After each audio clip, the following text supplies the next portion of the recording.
ఓం శాంతి. ఈరోజు మురళి 34/2024. మధురమైన పిల్లలారా, రోజంతటిలో బాబాను ఎంత సమయం స్మృతి చేశాను? నా ద్వారా ఎటువంటి పొరపాటు జరగలేదు కదా అని మీ లెక్కాచారాన్ని పరిశీలన చేసుకోండి.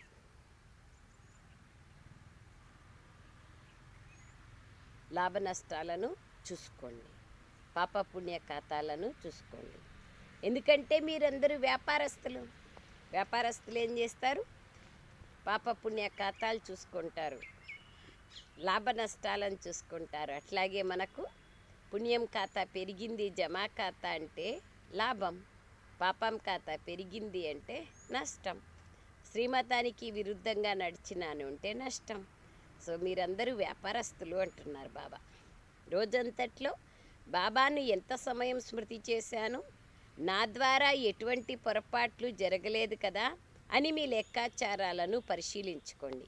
ఎందుకంటే మీరందరూ వ్యాపారస్తులు.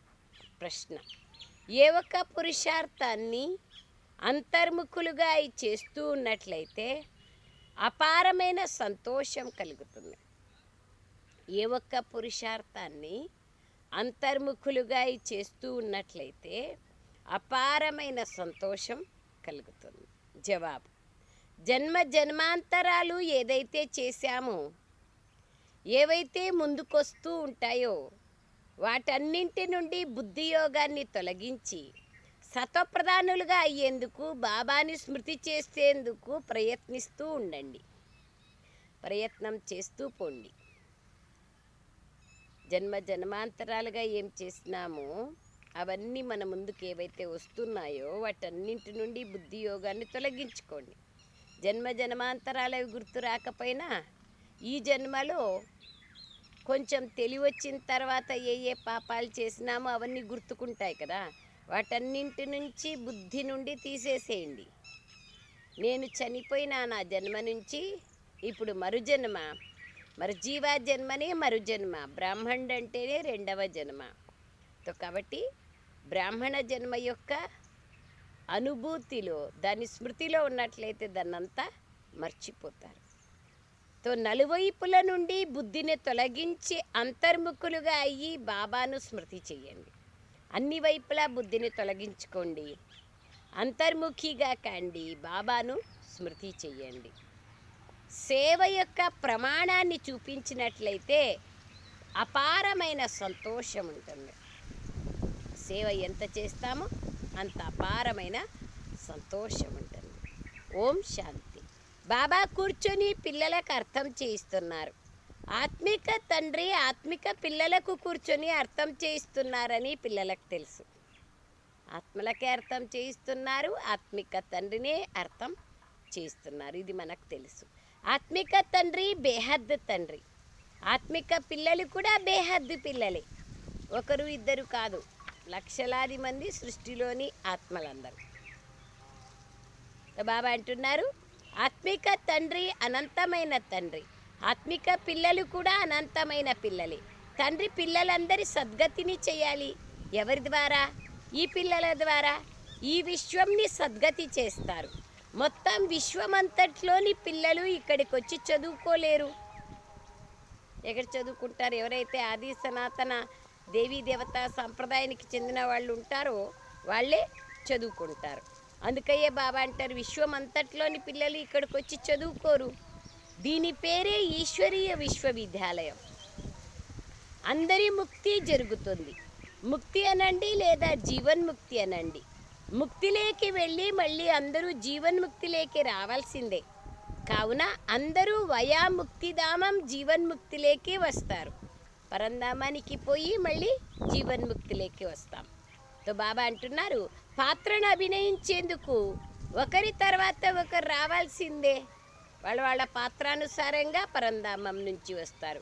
అప్పటి వరకు ముక్తిధామంలోనే ఉంటారు. పిల్లలకి ఇప్పుడు రచయిత మరియు రచన గురించి తెలిసిపోయింది. ఈ రచన అంతా అనాది అయినది, దీనికి ఆది లేదు, అంత్యం లేదు. రచయిత ఒక్క బాబానే. ఈ ఆత్మలందరూ అనంతమైన తండ్రి పిల్లలే. ఎప్పుడైతే పిల్లలకు తెలుస్తుందో అప్పుడే వారే వచ్చి యోగాన్ని నేర్చుకుంటారు. ఈ యోగం భారతదేశం కోసమే. తండ్రి భారతదేశంలోనే వస్తారు. భారతదేశ వాసులకే స్మృతి యాత్రను నేర్పించి పావనంగా తయారు చేస్తారు. మరి ఫారెన్ కంట్రీస్లో ఉండే బాబా పిల్లలు కూడా భారతదేశ నివాసులే కదా, సేవార్థంగా అక్కడికి వెళ్ళి ఉన్నారు. తండ్రి భారతదేశంలోనే వస్తారు.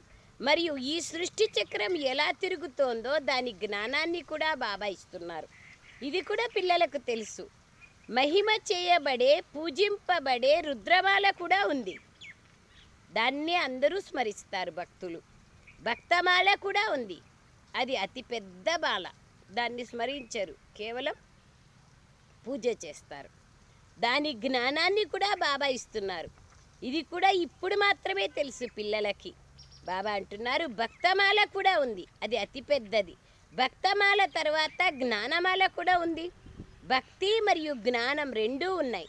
భక్తుల మాల ఉంది, అలాగే రుద్రమాల కూడా ఉంది. ఆ తర్వాత విష్ణుమాల అని కూడా అంటారు. రుద్రునికైతే అందరూ పిల్లలే కదా, విశ్వంలో ఉండే సర్వ జీవరాశులు కూడా బాబాకి పిల్లలే. కానీ విష్ణుమాలలో వచ్చేవాళ్ళు కొంతమంది మాత్రమే. ఎందుకంటే మనుష్య సృష్టిలో ఉన్నతోన్నతుడు విష్ణువు. అతన్ని సూక్ష్మవతంలో చూపిస్తారు. ఇతడు ప్రజాపిత బ్రహ్మ. ఇతడి మాల కూడా ఉంది.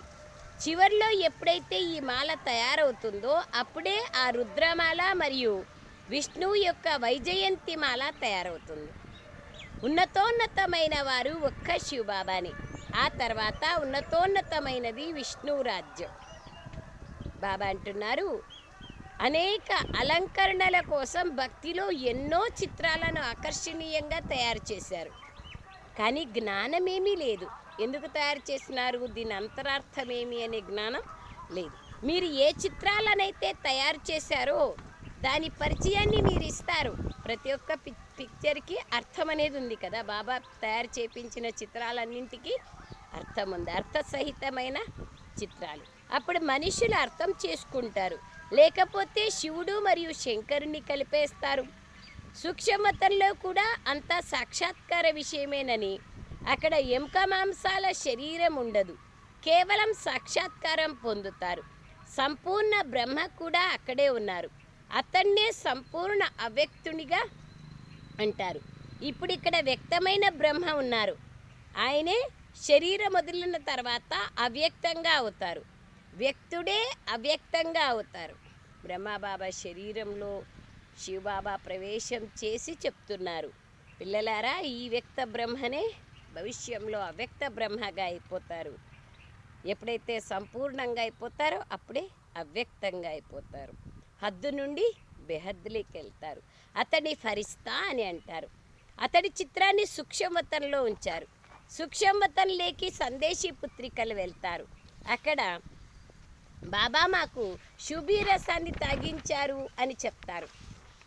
అది వాస్తవికంగా తాగించడం అనేది ఏమి ఉండదు, కానీ ఆ విధమైన అనుభూతిని కలిగిస్తారు. అక్కడ వృక్షాలు ఏముంటాయి, వైకుంఠంలో వృక్షాలు ఉంటాయి, కానీ వైకుంఠం నుండి తీసుకొచ్చి తాగించరు కదా. ఇవన్నీ సూక్ష్మవతనంలోని సాక్షాత్కారాల విషయాలు. ఇప్పుడు వాపస్ ఇంటికి వెళ్ళాలి. పిల్లలారా ఈ అన్ని విషయాలను వదిలేయండి. కేవలం ఆత్మాభిమానిగా అయ్యే పురుషార్థం చేయండి. ఆత్మనైన నేను అవినాశిని, ఈ శరీరం వినాశి. ఆత్మజ్ఞానము కూడా పిల్లలైన మీలోనే ఉంది. వారికి ఆత్మ అంటే ఏమిటో కూడా తెలియదు. ఎందుకు, ఆత్మ నిర్లేపి అన్నారు కదా, అందుకని ఆత్మ అంటే ఏమిటో తెలియదు. లేదా ఆత్మనే పరమాత్మ అన్నారు. సో ఆత్మ యొక్క సత్యమైన క్లారిఫికేషన్ తెలియదు. ఏ విధంగా 84 జన్మల పాత్ర ఆత్మలో నిండి ఉందో అది కూడా ఎవరికీ తెలియదు. ఈ జ్ఞానాన్ని కేవలం బాబానే వచ్చి ఇస్తారు. వారు తమ జ్ఞానాన్ని ఇస్తారు ప్రపంచంలో వాళ్ళు. అలాగే తమోప్రధానుల నుండి సతోప్రధానులుగా కూడా బాబా వచ్చి తయారు చేస్తున్నారు. నేను ఆత్మను ఇప్పుడు పరమాత్మతో యోగాన్ని జోడించాలి. ఈ పురుషార్థాన్నే చేస్తూ ఉండండి చాలు. సర్వశక్తివంతుడు పతిత పావనుడు ఒక్క బాబానే అయినారు. సన్యాసులు పతిత పావన రాండి అని అంటారు. కొందరు బ్రహ్మను కూడా పతిత పావన అని అంటారు. అందరినీ అనేస్తారు అంతే. ఏమీ తెలియదు కదా పతిత పావండి ఎవరు. సదా పావనులుగా ఉండేవాళ్ళు ఎవరనేది తెలియదు కదా. సన్యాసులు పతిత పావన రాండి అంటారు, కొందరు బ్రహ్మని కూడా అంటారు. ఇప్పుడు పిల్లలైన మీకు భక్తి ఎంత సమయం నడుస్తుంది, జ్ఞానం ఎంత సమయం నడుస్తుంది అనే జ్ఞానం కూడా లభించింది. భక్తి జ్ఞానము లభించింది, జ్ఞానం యొక్క తెలివి లభించింది. ఈ విషయాలను బాబాయే కూర్చొని అర్థం చేయిస్తున్నారు. మొదట మీకు కూడా ఏమీ తెలిసేది కాదు. బాబా బిడ్డ కాకముందు మనకి కూడా ఏమీ తెలియదు కదా. మనుషులై ఉండి కూడా తుచ్చ బుద్ధి కలవారిగా ఉంటిరి, అంటే అది ఏమీ పనికిరాని బుద్ధి. సత్యుగంలో పూర్తిగా స్వచ్ఛ బుద్ధి కలవారిగా ఉంటారు. శూద్ర బుద్ధినే తుచ్చ బుద్ధి, దేవతల బుద్ధినే స్వచ్ఛ బుద్ధి, పవిత్ర బుద్ధి. వారిలో ఎన్ని దైవీ గుణాలు ఉండేవి. పిల్లలైన మీరు దైవీ గుణాలను కూడా తప్పకుండా ధారణ చేయాలి. వీరు దేవతల వంటి వాళ్ళు అని అంటారు కదా. సాధు సన్యాసులు మహాత్ములను మనుష్యులు విశ్వసించిన వారు దైవీ బుద్ధి కలవారైతే కాదు కదా, బెటర్ అంతే. కానీ సతోప్రధాన బుద్ధి దైవీ బుద్ధి కలవారిగా అయితే ఉండరు, రజో బుద్ధి కలవారు.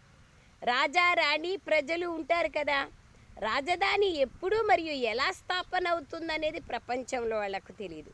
మీరు ఇక్కడ అన్ని కొత్త విషయాలనే వింటారు. కావున మాల రహస్యాన్ని కూడా బాబా అర్థం చేయించారు. ఉన్నతోన్నతమైన వారు ఒక్క శివబాబాని. వారి మాల పైన ఉంది. రుద్రుడంటే నిరాకారుడు కదా, ఆత్మల యొక్క మాల. ఆ తర్వాత సాకారంలో లక్ష్మీనారాయణులు ఉంటారు, వారి మాల కూడా ఉంది. బ్రాహ్మణుల మాల తయారు కాదు. బ్రాహ్మణుల మాల ఎందుకు తయారు కాదు అంటే ఈరోజు ఉంటారు రేపు ఉండరు కదా, అందుకు బ్రాహ్మణుల మాల తయారు కాదు. అంతిమంలో బ్రాహ్మణులైన మీ మాల కూడా తయారవుతుంది. ఈ విషయాలలో ఎక్కువగా ప్రశ్నోత్తరాలు చేయాల్సిన అవసరం లేదు. స్వయాన్ని ఆత్మగా భావిస్తూ పరంపిత పరమాత్ముణ్ణి స్మృతి చేయండి. ఇదే ముఖ్యమైన విషయం. మొత్తం ప్రపంచమంతా పతితంగా ఉంది, ఇప్పుడు పావనంగా కావాలి. మూలవతనంలో కూడా అందరూ పావనంగా ఉంటారు, అలాగే సుఖధామంలో కూడా అందరూ పావనంగా ఉంటారు. మీరు పావనంగా అయ్యి పావన ప్రపంచంలోకి వెళ్తారు. అనగా ఇప్పుడు పావన ప్రపంచ స్థాపన జరుగుతోంది. ఇదంతా డ్రామా రచింపబడి ఉంది. బాబా అంటున్నారు, రోజంతటిలో ఎలాంటి తప్పు చేయలేదు కదా అని మీ లెక్కాచారాన్ని చూసుకోండి.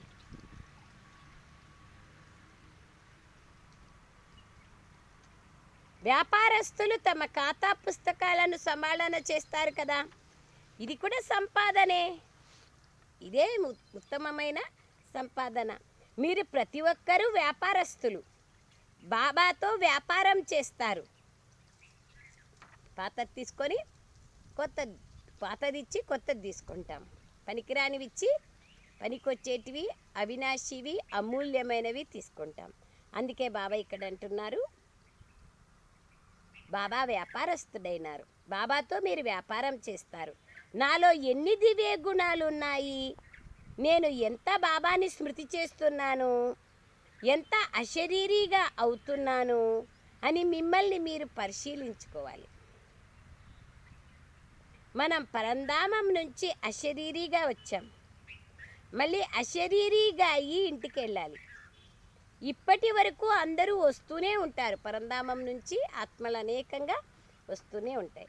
మధ్యలో ఎవరు వాపస్ వెళ్ళరు, అందరూ కలిసే వెళ్తారు. సృష్టి ఖాళీగా ఉండకపోయినా రాముడు పోయాడు, రావణుడు పోయాడు అనే గాయనమైతే ఉంది. సృష్టి ఖాళీగా అయితే ఉండదు, రిజువనేట్ అయితేనే ఉంటుంది. రాముని సాంప్రదాయం వాళ్ళైనా ఉంటారు, రావణి యొక్క సాంప్రదాయం వాళ్ళైనా ఉంటారు, ఇద్దరు కలిసైనా ఉంటారు. సంగమ యుగంలో రావణ సాంప్రదాయం ఒక్కసారి వెళ్ళాక మళ్ళీ తిరిగి రారు. కలియుగం లాస్ట్లో వెళ్ళిపోయినాక మళ్ళీ వచ్చేది ద్వాపర యుగంలోనే, మళ్ళీ తిరిగి రారు. వీరు మాత్రం మిగిలి ఉంటారు. రావణ సాంప్రదాయం వాళ్ళంతా వాపస్ వెళ్ళిపోతారు, కానీ రాముడి సాంప్రదాయం వాళ్ళు మిగిలి ఉంటారు. ఇవి కూడా మున్ముందు అన్నీ సాక్షాత్కారం అవుతాయి. కొత్త ప్రపంచ స్థాపన ఎలా జరుగుతోంది, చివరిలో ఏం జరుగుతుంది అనేది తెలుసుకోవాలి. కొత్త ప్రపంచ స్థాపన ఎట్లా చేస్తున్నారు, పాత ప్రపంచాన్ని ఎట్లా వినాశం చేస్తున్నారు, ఈ అన్ని విషయాలను కూడా మనము తెలుసుకోవాల్సి ఉంటుంది కదా. అప్పుడే తెలుసుకుంటేనే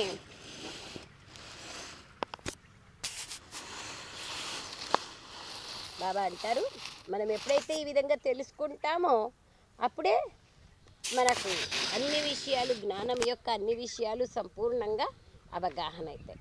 అందుకే బాబా అంటున్నారు, ఎన్ని విషయాలు మీరు ఇప్పుడు తెలుసుకోవాలి. తర్వాత కేవలం మన ధర్మం మాత్రమే మిగిలి ఉంటుంది. సత్యుగంలో మీరు రాజ్యం చేస్తారు, కలియుగం సమాప్తమైపోతుంది, మళ్ళీ సత్యుగం రావాల్సి ఉంది. పునః రిపీట్ అవుతుంది కదా. ఇందులో పాతది కొత్తదిగా, కొత్తది పాతదిగా కావాల్సిందే. పతితం పావనంగా, పావనమైనది పతితంగా కావాల్సిందే. అందుకే బాబా అంటున్నారు, సతో నుంచి తమోగా, తమో నుంచి సతోగా అవ్వాల్సిందే. ఇప్పుడు రావణ సాంప్రదాయం మరియు రామ సాంప్రదాయం రెండూ ఉన్నాయి సంగమయుగంలో. సంగమయుగంలోనే ఇవి జరుగుతాయి. ఇప్పుడు మీకు వీటన్నింటి గురించి తెలుసు. మిగిలిన రహస్యాలు ఏవైతే ఉన్నాయో అవన్నీ మున్ముందు మెల్లమెల్లగా అర్థం చేసుకుంటూ పోతారు. అన్నీ ఒకేసారి ఎట్లా 10th క్లాస్లో ఉండే పిల్లలకు PhD నాలెడ్జ్ అని చెప్తే ఏమర్థమవుతుంది? బాబా నెమ్మదిగా అన్ని విషయాలు అర్థం చేయిస్తూ పోతారు. రికార్డులు ఏవైతే రచింపబడి ఉన్నాయో అవన్నీ బుద్ధి ద్వారా తెరుచుకుంటా పోతాయి, బుద్ధిలో తెరుచుకుంటా పోతాయి. రికార్డులు అంటే ఆత్మలోని సంస్కారంలో ఏమేమి ఉన్నాయో అవన్నీ ప్రత్యక్షమవుతూ పోతాయి. మీరు అర్థం చేసుకుంటూ పోతారు. ముందుగానే ఏమీ తెలియచేయడం జరగదు. ఇది కూడా డ్రామా ప్లాన్. రికార్డు తెరుచుకుంటూ ఉంటుంది. బాబా చెప్తూ ఉంటారు, మీ బుద్ధిలో ఈ విషయాలన్నింటి వివేకం పెరుగుతూ ఉంది. ఏ విధంగా రికార్డు తిరుగుతూ ఉంది, సృష్టి చక్రం తిరుగుతూ ఉంది, ఆ విధంగా బాబా మురళి నడిపిస్తూ ఉంటారు. ఏమంటున్నారు బాబా? ఏ విధంగా సృష్టి చక్రం తిరుగుతూ ఉందో ఆ విధంగా బాబా నడిపిస్తూ ఉంటారు. రకరకాలుగా నాలెడ్జ్ని మనకి ఇస్తూ ఉంటారు. రోజుకు బుద్ధి సతోప్రధాన బుద్ధి అయ్యే కొద్దీ చాలా బాగా జ్ఞానం అర్థమవుతూ పోతుంది, వివేకం పెరుగుతూ పోతుంది. బాబాలో ఉన్న రికార్డు ప్రత్యక్షం అవుతా పోతుంది. ఆ విధంగా బాబా మురళి నడిపిస్తూ ఉంటారు. డ్రామా రహస్యమంతా నిండి ఉంది. గ్రామ్ ఫోన్లో రికార్డు నుండి ఆ ముళ్ళుని పైకెత్తి మళ్ళీ పెడితే అది రిపీట్ అయినట్లుగా మళ్ళీ రిపీట్ అవుతుందని కాదు, అక్కడ అదే రిపీట్ అవుతుంది, కానీ కొత్త విషయం ఏది ఉండదు. బాబా వద్ద కొత్త విషయాలు ఏవైతే ఉన్నాయో అవి రిపీట్ అవుతాయి. 5000 సంవత్సరాలకు ఒక మారు రిపీట్ అవుతుంది. అక్కడ అదే రికార్డు. బాబా సమయంలో గ్రామ్ ఫోన్ రికార్డు ఉండేది కదా. మనం ఇప్పుడు ఒక పాట దగ్గర పాజ్ స్విచ్ ఒత్తినాము అంటే, పాజ్లో పెట్టినామంటే అక్కడే ఉంటుంది. మళ్ళీ ప్లే స్విచ్ ఆన్ చేస్తే మళ్ళీ ప్లే అవుతుంది. అంతేగాని అదే రికార్డు మనం ఫార్వర్డ్ చేయాలంటే ఫార్వర్డ్ చేయొచ్చు. ఇక్కడ బాబా ఏమంటున్నారు, విశేషంగా ఏదైతే సృష్టి చక్రంలో జరిగిందో అదే జరుగుతూ ఉంటుంది. పునరావృత్తి పునః అవుతూ ఉంటుంది. కానీ ఇక్కడ నేను 5000 సంవత్సరాలకు ఒక మారు చెప్పిన నాలెడ్జ్ని మళ్ళీ చెప్తూ ఉంటాను. అయితే పునః రిపీట్ కాదు, ఇది కొత్త వస్తూ ఉంటాయి. కానీ కొత్త విషయం ఏది ఉండదు. బాబా వద్ద కొత్త విషయాలు ఏవైతే ఉన్నాయో అవి రిపీట్ అవుతాయి. మీరు వింటారు మరియు వినిపిస్తూ ఉంటారు. మిగిలినదంతా గుప్తంగా ఉంది. ఇక్కడ రాజధాని స్థాపన జరుగుతోంది. మొత్తం మాలంతా తయారవుతోంది. వేరువేరుగా మీరెళ్ళి రాజ్యంలో జన్మ తీసుకుంటారు. రాజా, రాణి, ప్రజలు అందరూ కావాలి కదా. ఇదంతా బుద్ధితో అర్థం చేసుకోవాల్సి ఉంటుంది. ప్రాక్టికల్లో ఏదైతే జరుగుతుందో అది చూడడం జరుగుతుంది. ఇక్కడి నుండి ఎవరైతే వెళ్తారో వారు మంచి షావుకార్ల ఇళ్ళలోకి వెళ్ళి జన్మ తీసుకుంటారు. జ్ఞానం యొక్క సంస్కారాలు ఉండేదాని కారణంగా మంచి ఇంట్లో పోయి జన్మ తీసుకుంటారు, షావుకార్ల ఇంట్లో. ఇప్పుడు కూడా అక్కడ మీ సత్కారం ఎంతగానో జరుగుతుంది. మనం జ్ఞానం యొక్క సంస్కారాన్ని తీసుకుపోయేదాని కారణంగా ఎవరింట్లోకి వెళ్తామో అక్కడ కూడా మన సంస్కారం మన సత్కారం బాగా జరుగుతుంది. ఈ సమయంలో కూడా రత్నజడితమైన వస్తువులు ఎంతోమంది వద్ద ఉంటాయి, కానీ వారిలో అంత శక్తి లేదు. మీలోనే శక్తి ఉంది. మీరు ఎక్కడికి వెళ్తే అక్కడ మీ ప్రత్యక్షతను చేస్తారు, మీరు ఉన్నతంగా తయారవుతారు. కావున మీరు వెళ్ళి అక్కడ దైవీ చరిత్రను చూపిస్తారు.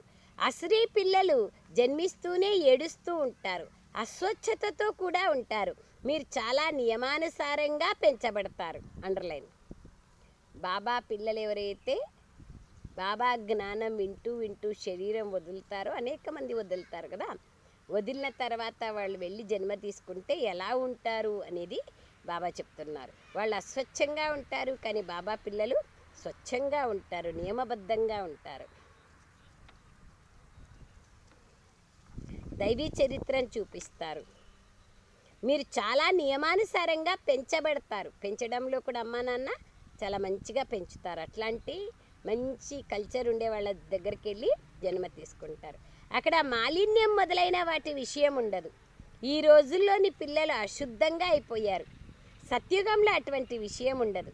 అది స్వర్గం కదా. అక్కడ అగరబత్తి వెలిగించేందుకు అసలు దుర్గంధం అనేదే రాదు. తోటలలో చాలా సుగంధమయమైన పుష్పాలు ఉంటాయి. ఇక్కడి పుష్పాలలో అంత సుగంధం లేదు. అక్కడ ప్రతి వస్తువులో సత్యుగంలో 100% సుగంధం ఉంటుంది. A1 క్వాలిటీ కదా. అక్కడ అన్నింటిలోనూ సుగంధం ఉంటుంది, స్వచ్ఛం ఉంటుంది.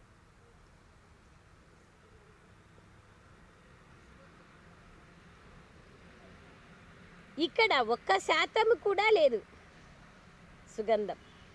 అక్కడ పుష్పాలు కూడా ఫస్ట్ క్లాస్గా ఉంటాయి. ఇక్కడి పుష్పాలలో అంతటి సుగంధమే లేదు. ఇక్కడ ఎవరు ఎంత షావుకారులుగా ఉన్నా కానీ అక్కడ ఉన్నంతగా ఉండరు. ఎంత షావుకారులైనా వజ్రవైడూర్యాలతో ఎక్కడున్న ఇల్లులు అస్సలు లేవు కదా. బంగారు ఇటుకలతో ఎక్కడ కడతారు? ఇక్కడ చూడ్డానికి కూడా దొరకదు బంగారు. అక్కడ రకరకాల వస్తువులు ఉంటాయి. పాత్రలు మొదలైనవన్నీ బంగారంతో చేయబడి ఉంటాయి. ఇక్కడి రాళ్ళు ఎలా ఉంటాయో అలా అక్కడ అంతా బంగారమే బంగారం ఉంటుంది. ఇసుకలో కూడా బంగారం ఉంటుంది. మరి ఎంత బంగారం ఉంటుందో ఆలోచించండి. వాటితో భవనాలు మొదలైనవి తయారవుతాయి. అక్కడ చలి వేడి ఉండని విధంగా వాతావరణం మంచిగా ఉంటుంది. ఇక్కడ మాదిరి ఇంత వేడి వేడి వేడి విపరీతమైన వేడి ఉండదు. తట్టుకునేకే వీళ్ళు లేనంత వేడి ఉండదు అసలు. అక్కడ చాలా సదా వసంత ఋతువు చల్లగా ఉంటుంది. అక్కడ ఫ్యాన్ వేసుకోవడానికి వేడి వలన కలిగే దుఃఖమే ఉండదు. దాని పేరే స్వర్గం. అక్కడ అపారమైన సుఖం ఉంటుంది. మీ వంటి పదమాపదం భాగ్యశాలులుగా ఇంకెవ్వరూ తయారు కారు. లక్ష్మీనారాయణల మహిమని ఎంతగానో గాయనం చేస్తారు కదా. వారిని ఆ విధంగా ఎవరైతే తయారు చేస్తారో వారి మహిమను ఎంతగానో చేయడం జరుగుతుంది.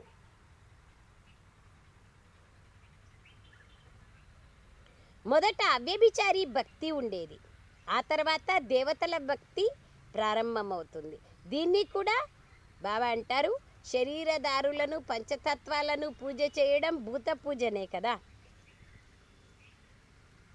ఆ శరీరం అయితే లేదు, పంచతత్వాల పూజ జరుగుతుంది.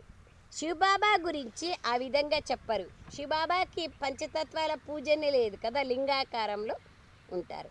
పూజ చేసేందుకు మూర్తిని ఏదైనా వస్తువుతో లేదా బంగారము మొదలైన వాటితో తయారు చేస్తారు. ఆత్మను బంగారం అని అనరు. ఆత్మ ఏ వస్తువుతో తయారైంది? శివుని చిత్రాన్ని ఏ వస్తువుతో తయారు చేశారు అన్నది వెంటనే చెప్పగలరు. కానీ ఆత్మ పరమాత్మలు ఏ వస్తువుతో తయారు చేయబడ్డాయి ఇది ఎవ్వరూ చెప్పలేరు. వస్తువుతో ఎక్కడ తయారు చేస్తారు? వస్తువుతో తయారు చేస్తూ ఉంటే హద్దులేకి లిమిటెడ్లేకి వెళ్ళిపోయేది. సత్యుగంలో పంచతత్వాలు కూడా శుద్ధంగా ఉంటాయి, ఇక్కడ అశుద్ధంగా ఉన్నాయి. కావున పురుషార్థులైన పిల్లలు ఈ విధంగా ఆలోచిస్తూ ఉంటారు. ఈ విషయాలన్నింటినీ వదిలేయండి. ఏదైతే జరగాల్సి ఉందో జరుగుతుంది. మొదట తండ్రిని స్మృతి చేయండి. నలువైపుల నుండి బుద్ధియోగాన్ని తొలగించి నన్నొక్కడనే స్మృతి చేసినట్లయితే వికర్మలు వినాశం అవుతాయని బాబా చెప్తున్నారు. మీరు ఏదైతే వింటున్నారో దానంతటినీ వదిలేసి మేము సతోప్రధానంగా కావాలి అనే ఒక్క విషయాన్ని పక్కా చేసుకోండి. మళ్ళీ సత్యుగంలో ఏదైతే కల్పకల్పము జరిగి ఉంటుందో అదే జరుగుతుంది. అందులో తేడా ఏర్పడదు. ముఖ్యమైన విషయం తండ్రిని స్మృతి చేయండి. ఇందులోనే శ్రమ ఉంది. ఇది పూర్తి చెయ్యండి, బాగా స్మృతి చెయ్యండి. తుఫాన్లు అయితే ఎన్నో వస్తాయి. జన్మ జన్మాంతరాలు ఏవైతే చేశారో అవన్నీ మీ ముందుకు వస్తాయి, పాపకర్మలు. కావున అన్ని వైపుల నుంచి బుద్ధియోగాన్ని తొలగించుకోండి. అంతర్ముఖులుగా కాండి. నన్ను స్మృతి చేసే పురుషార్థం చెయ్యండి. పిల్లలైన మీకు స్మృతి కలిగింది, అది కూడా నంబర్వార్ పురుషార్థానుసారంగానే స్మృతి కలుగుతుంది, అర్థమవుతుంది, అనుభూతి కలుగుతుంది, రియలైజ్ అవుతుంది. సేవ ద్వారా కూడా తెలిసిపోతుంది. సేవ చేసేవారికి సేవ సంతోషం ఉంటుంది. ఎవరైతే మంచి సేవను చేస్తారో వారికి సేవ ప్రమాణం కూడా లభిస్తుంది. మార్గదర్శకులుగా వస్తారు. మహారథులు ఎవరో, గుర్రపు సవారీ ఎవరో, కాల్బలం వాళ్ళెవరో అది వెంటనే తెలిసిపోతుంది. అచ్చా, మీఠే మీఠే సికలరే బచ్చోం ప్రతి मात पिता बाप दादा का याद प्यार और गुड मॉर्निंग. रूहानी बाप की रूहानी बच्चों को नमस्ते. हम रूहानी बच्चों की रूहानी मात पिता बाप दादा को याद प्यार गुड मॉर्निंग और नमस्ते नमस्ते नमस्ते बाबा नमस्ते. థ్యాంక్ యూ బాబా. సారాంశం: ఇతర విషయాలన్నింటినీ వదిలి బుద్ధిని నలువైపుల నుండి తొలగించి సతోప్రధానులుగా అయ్యేందుకు అశరీరీగా అయ్యే అభ్యాసం చేయాలి. దైవీ గుణాలను ధారణ చేయాలి. రెండో విషయం, బుద్ధిలోకి మంచి మంచి ఆలోచనలు తీసుకురావాలి. మన రాజ్యమైన స్వర్గంలో ఏమేమి ఉంటాయి అన్న విషయం పైన ఆలోచించి స్వయాన్ని దానికి అర్హులుగా, చరిత్రవంతులుగా తయారు చేసుకోవాలి. ఇక్కడి నుండి బుద్ధిని తొలగించుకోవాలి ఈ ప్రపంచం నుంచి. వరదానం: సేవ ద్వారా ప్రతిఫలాన్ని ప్రాప్తి చేసుకునే సర్వహద్దు కోరికల నుండి దూరంగా ఉండే సదా సంపన్నులుగా మరియు సమానులుగా కండి. సేవ ద్వారా ప్రాప్తిని అనుభవం చేసుకోండి. అలాంటి వాళ్ళే హద్దు కోరికలన్నీ సమాప్తమైపోతాయి, సంతుష్టంగా ఉంటారు, సంపన్నంగా సమానుగా అవుతారు. వివరణ: సేవకు అర్థం ఫలాన్నిచ్చేది. ఒకవేళ ఏదైనా సేవ మిమ్మల్ని అసంతుష్టులుగా చేసినట్లయితే ఆ సేవ కాదు. అటువంటి సేవను వదిలైనా వదలండి, పర్వాలేదు, కానీ సంతుష్టతని వదలకండి. ఏ విధంగా సేవ ద్వారా భౌతికంగా తృప్తిని పొందిన వారు సదా సంతుష్టంగా ఉంటారో అలా మనస్సు ద్వారా తృప్తిని పొందిన వారు కూడా సంతుష్టంగా ఉంటారు. ఇక్కడ లాజిక్ తెలుసుకోండి. సేవను వదిలేయండి. ఇప్పుడు ఏదైనా మనం ఒక సేవ చెప్తాము, అది నచ్చలేదు, నాకు నచ్చలేదు కాబట్టి, నా మనస్సు సంతృప్తిగా లేదు కాబట్టి నేను ఆ సేవ చెయ్యను అని కాదు. బాబా ఇక్కడ ఏమంటున్నారు చూడండి: ఎవరైతే భౌతికంగా తృప్తిని పొందిన వారు సదా సంతుష్టంగా ఉంటారో, అంటే కడుపు నిండా భోంచేస్తున్నారు, సంతృప్తిగా ఉంటారు. అలాగే మనసు ద్వారా తృప్తి పొందిన వారు కూడా సంతుష్టంగా ఉంటారు. వాళ్ళకి ఏ ఆకలి ఉండదు. పేరు, గౌరవము, కీర్తి, ఈ ఆకలి వాళ్ళకు ఉండదు. సంతుష్టత తృప్తికి గుర్తు. తృప్తిగా ఉన్న ఆత్మలలో ఎటువంటి హద్దు కోరిక, గౌరవం, పేరు ప్రతిష్టలు, అవసరాలు, సాధనాల ఆకలి ఉండదు. వారు హద్దులోని కోరికలన్నింటి నుంచి దూరంగా ఉంటూ సదా సంపన్నంగా మరియు సమానంగా ఉంటారు. స్లోగన్: సత్యమైన హృదయంతో నిస్వార్థ సేవలో ముందుకెళ్ళడం అనగా పుణ్యము ఖాతాను జమ చేసుకోవడం. సత్యమైన హృదయంతో చేయాలి మరియు నిస్వార్థ సేవ చేయాలి. అప్పుడు పుణ్యం ఖాతా జమ అవుతుంది. అవ్యక్త ఇషారా 30వ తేదీ. సేవలో సఫలతకు సహజ సాధనమిదే. చేసేవారు, చేయించేవారు బాబా. నేను చేస్తున్నాను అంటే ఆత్మ యొక్క శక్తానుసారంగా సేవ ఫలము లభిస్తుంది. తండ్రి చేయిస్తున్నారనుకుంటే సర్వశక్తివంతుడు కావున ఆ కర్మ యొక్క ఫలము కూడా అంతే శ్రేష్టంగా లభిస్తుంది. కావున సదా తండ్రి ద్వారా ప్రాప్తించిన నిశ్చింత రాజ్యాధికారము లేదా అరచేతిలో స్వర్గం యొక్క రాజ్యభాగ్యం అనే ఈశ్వరీయ కానుకను స్మృతిలో ఉంచుకోండి. అంటే మనం సత్యుగంలో ఏ ప్రాప్తిని పొందుతామో దాన్ని సదా స్మృతిలో ఉంచుకోండి. అచ్చా. ఓం శాంతి. Thank you Baba.